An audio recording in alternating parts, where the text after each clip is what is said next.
নিয়ত নিয়ম কি? নিয়ত তো হলাম ঈদের ফিতরের নামাজ পড়তেছি, এই ইন্টেনশন যথেষ্ট যে আমি ঈদের নামাজ পড়তেছি, এটা ফজর না।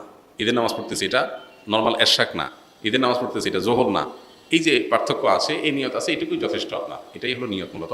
আলাদা মুখে নাওয়াইতুয়ান ইত্যাদি ইত্যাদি এগুলো বলার দরকার নেই। আর ঈদের নামাজের যে নিয়ম, সেটা হলো ঈদের নামাজ 2 রাকাত আদায় করতে হবে এবং 2 রাকাত নামাজের পরে খুতবা দিবেন খতিব সাহেব। জুমাতে বা অন্যান্য ক্ষেত্রে খুতবা আগে আমরা দিই, কিন্তু ঈদের নামাজের মধ্যে খুতবা হবে পরে। 2 রাকাত নামাজের নিয়মটা কি? সাধারণ যে নামাজ পড়ি আমরা সেই নামাজের মতোই, শুধু পার্থক্য হলো এখানে অতিরিক্ত কিছু তাকবীর আছে। এই পার্থক্যটা আছে। অনেকে ঈদের নামাজ পড়তে গিয়ে একটু বছরে 1-2 বার হয় যেহেতু ভুলে যান এবং গ্যাঞ্জাম লাগাই ফেলেন। তো নিয়মটা হলো, আমরা প্রথমে ইমামের সাথে তাকবীর বলে হাত বাঁধবো, বেঁধে আমরা সানা পড়বো, সুবহানাকাল্লাহুম্মা ওয়া বিহামদিকা ওয়া তাবারাকা ইসমুকা ওয়া তাআলা জাদ্দুকা ওয়া লা ইলাহা গায়রুক। অন্য সানা কয়টা দিব এটারই মত পার্থক্য আছে। 2 মতের সপক্ষেই বিশুদ্ধ হাদিস রয়েছে। এ সম্পর্কে বিস্তারিত জানতে চাইলে ডক্টর খন্দকার আব্দুল্লাহ জাহাঙ্গীর রহমানের আলাদা বই আছে এটার পরে, ঈদের সালাতের তাকবীর নিয়ে, সেটা দেখতে পান। অর্থাৎ অতিরিক্ত তাকবীরের সংখ্যা 6 তাকবীর হানফি মাযহাব অনুযায়ী, অন্যান্য মাযহাব অনুযায়ী 12 তাকবীর। এই দুইটাই বিশুদ্ধ।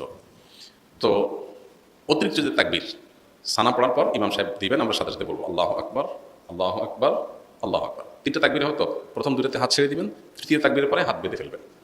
এবার ইমাম সাহেব সূরা ফাতিহা পড়বেন, অন্য সূরা মিলাবেন, রুকু করবেন, সিজদা করবেন, আবার দ্বিতীয় রাকাত শুরু করবেন। দ্বিতীয় রাকাতে তাকবীরটা হবে শেষে। ইমাম সাহেব দাঁড়ায় সূরা পড়বেন, সূরা ফাতিহা পড়বেন, সূরা মিলাবেন, এরপরে আল্লাহু আকবার, আল্লাহু আকবার, আল্লাহু আকবার, অতিরিক্ত তাকবীর দিবেন 3টা হানাফি মাযহাব অনুযায়ী। আর শেষে আরেকটা তাকবীর দিয়ে রুকুতে যাবেন। তাহলে 4টা হবে লাস্টে, 3টা অতিরিক্ত তাকবীর, একটা রুকুর তাকবীর, ব্যাস। এরপরে যথারীতি নামাজ, আতাহিয়াতু, দোয়া, মাসুরা, দুরূদ পড়ে আমরা সালাম ফেরাবো।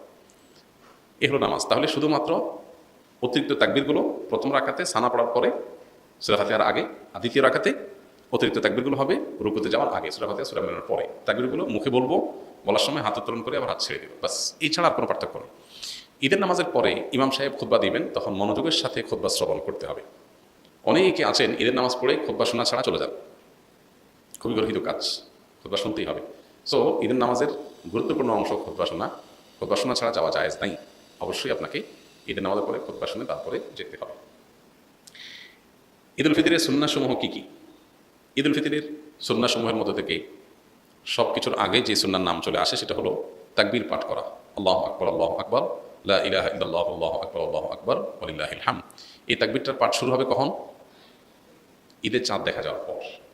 ঈদের চাঁদ দেখা যাওয়ার পর থেকে আপনি গুনগুনিয়ে আপনি এটা পড়তে থাকবেন। যত বেশি সংখ্যক বার বাসা বাড়িতে কাজ করছেন, পরিষ্কার পরিচ্ছন্ন করছেন, ঈদের প্রস্তুতি নিচ্ছেন, হেল্প করছেন একে অন্যকে, এর মধ্যেই আপনার মুখে তাকবীর চলবে। আপনি মাগরিবের নামাজের পরে এশা নামাজ পড়তে আসলেন, মাগরিব পড়তে আসলেন, তারপরে আবার বাসায় যাচ্ছেন, যেতে আসতে তাকবীর পড়বেন। মানে ঈদের চাঁদ দেখা যাওয়া থেকে নিয়ে তাকবীরটা পরিমাণে বাড়তে থাকবে। যে যত বেশি পারেন এই তাকবীরটা পড়তে থাকবেন। কতক্ষণ পর্যন্ত চলবে? ঈদের নামাজের জন্য ইমাম যখন বের হবে, মিম্বরের দিকে আসবে, মেহরাবের দিকে আসবে, তখন শেষ থাকবে, তারা পর্যন্ত তাকবীর চলতে থাকবে। তার মানে আমরা ঈদগাহে যখন যাবো তাকবীর পড়তে পড়তে যাবো, আবার যখন মসজিদে প্রবেশ করবো অবসর বসে থাকবো, ইমাম সাহেবের অপেক্ষায় থাকবো, তখন আমাদের মুখে তাকবীর চলতে থাকবে। অনেকেই এই সুন্নাহটা জানেন না, যার কারণে মিস করেন। তখন আমরা তাকবীর পড়তে থাকবো ইনশাআল্লাহ। ঈদুল আজহাতে তাকবীর উচ্চস্বরে পড়ার জন্য, আর ঈদুল ফিতরের তাকবীর বিশেষ করে চলতে ফিরতে যখন পড়বো নীরবে পড়ার জন্য নির্দেশনা করাতে হবে। আচ্ছা, তো তাকবীরটা পড়া, এটা হলো প্রথম নির্দেশ। দ্বিতীয়ত হলো ভোরবেলায় অন্য দিনের চেয়ে একটু আগে আগে ঘুম থেকে ওঠা। আমাদের উল্টা হয়, সারা রাত ঈদের শপিং কেনাকাটা পোলাপান আটাবাজি করে এসে অন্যান্য দিন ফজর নামাজ জামাতের সাথে পড়লেও ঈদের দিন মাস্ট মিস, উল্টা। অথচ ঈদের দিন ফজর নামাজ জামাতের সাথে পড়া, আগে আগে ঘুম থেকে ওঠা, এটার গুরুত্ব আরও বেশি। 3 নম্বর হলো গোসল করা। ঈদের জন্য গোসল করা। কেন গোসল করতে হবে? কারণ ঈদগাহে অনেক লোকের গ্যাদারিং হবে, আমি একটু ফ্রেশ শরীরে যাব, ঈদের আনন্দটা যেমন পূর্ণতা পাবে, আবার পরিবেশটা ভালো থাকবে।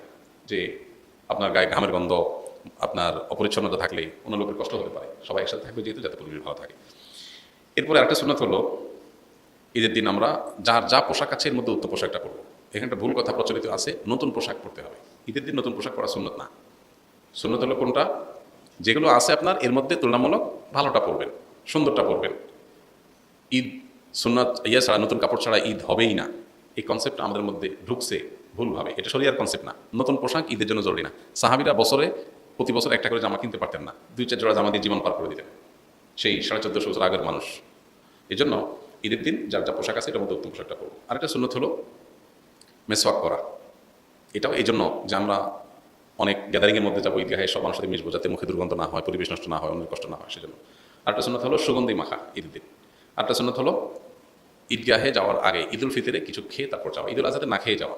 ঈদুল ফিতরে হলো ঈদগাহে যাওয়ার আগে একটু খেজুর অথবা মিষ্টান্ন কিছু একটু খেয়ে তারপরে ঈদগাহে যাওয়া। এবং ঈদগাহে যাওয়ার ক্ষেত্রে যে রাস্তায় যাওয়া, আসার সময় ভিন্ন রাস্তায় আসা। আর যদি রাস্তা ভিন্ন না থাকে তাহলে রাস্তা এক পাশে যাওয়া, আরেক পাশে আসা, পায়ে হেঁটে আসা যাওয়া করা ঈদগাহে। এখন যদি দূরে ঈদগাহ দূরে হয় তো গাড়িটা দূরে পার্কিং করে ওইটুকু অন্তত পায়ে হাঁটার চেষ্টা করে। আর এর বাইরে ঈদের দিনের আরেকটা গুরুত্বপূর্ণ বিষয় হলো ফিতরা দিয়ে তারপর ঈদগাহে যাওয়া, ফিতরা শেষ করে দিয়ে তারপরে ঈদগাহে আসা। আল্লাহ তাআলা আমাদের ঈদের সুন্নতগুলো মেনে চলার তৌফিক দান করুন।